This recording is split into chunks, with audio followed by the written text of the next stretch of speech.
Jilani says, I've been told that we should not direct or show our legs while sitting or sleeping towards the Qiblah and towards the Qur'an. They say that it is a form of disrespecting it. Please guide me.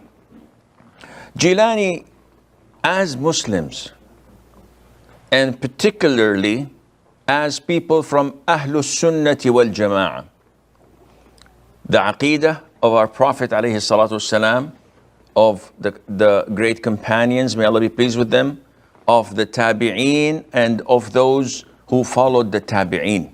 May Allah have mercy upon them all.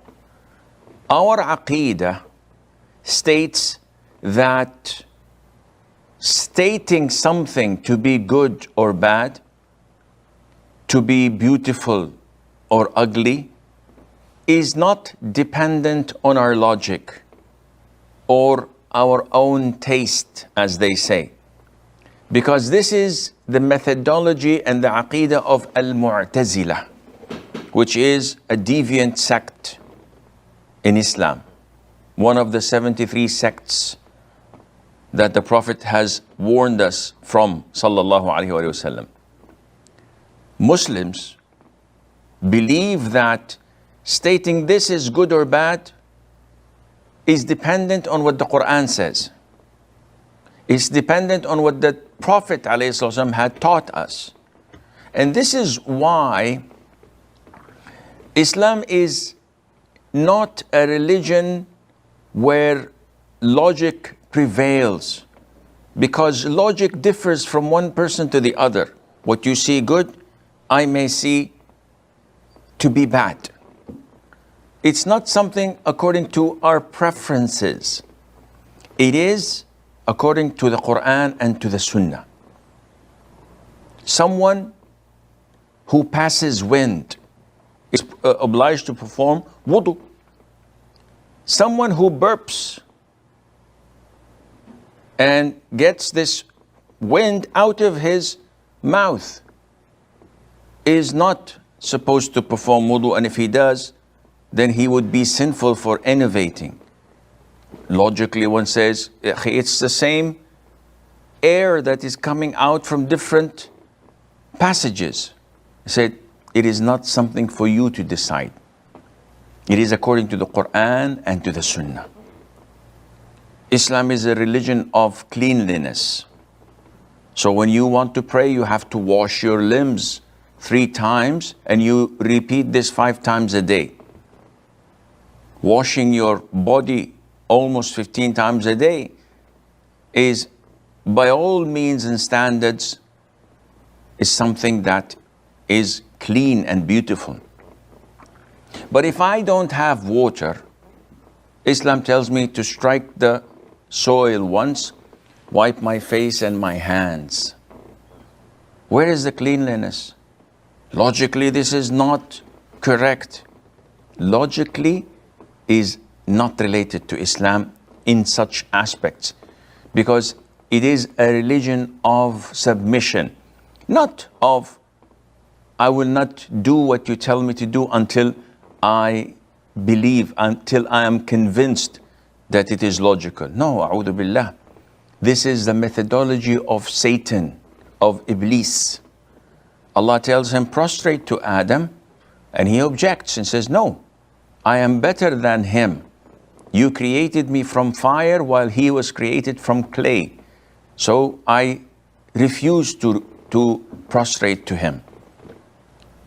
So again, Jilani, when we come to an issue as such, which is always prevalent in masjids, when people recite the Qur'an, they put their backs to the wall and they extend their feet. That is, they extend their legs with their feet directed to the Qiblah. And maybe their feet is directed to a place where the Qur'an is put there and collected. The elders usually come and scold him. You're not supposed to do this. This is disrespectful. This is haram. If your parents were in front of you, would you have done this? If your elders were there, would you put your feet like this? And they give a lot of examples and explanations. With all due respect, again, we have to go to the Qur'an and to the Sunnah. Is there anything that states or indicates that it is not permissible? Not at all. Is there anything that insinuates that it is not recommended, it's disliked, it's makruh? Not at all. So what to do? Generally speaking, if you're sleeping, the sunnah is to sleep on your right hand side while facing the Qiblah. But if you don't do that and you decide to sleep with your feet towards the Qiblah, this is totally permissible. Because in order for me to say that this is disliked, in this case, I have to provide the evidence from the Qur'an and the Sunnah. Stating that it is simply disrespectful or that you would not have done the same thing with your parents is not an evidence. There are so many things I would not do in front of my parents, which I would probably do elsewhere. For example, if I am going around the Kaaba, the sunnah is to leave the Kaaba to my left, not to face it. So if my father is speaking to me and I give him my side and I don't face him, this is disrespectful. You cannot have this analogy and put it together and claim that this is respectful, this is disrespectful, because the sunnah tells us that it is prohibited to face or to give your back to the Qiblah while answering the call of nature. Full stop. It did not come in other forms to tell us that, well, you're not supposed to do so and so and so and so, facing or giving you back to the Qiblah as well. Only in answering the call of nature, whether you're urinating or defecating. It did not come to us and say, well, if you pass wind, you must not be facing the Qiblah or giving you back to it.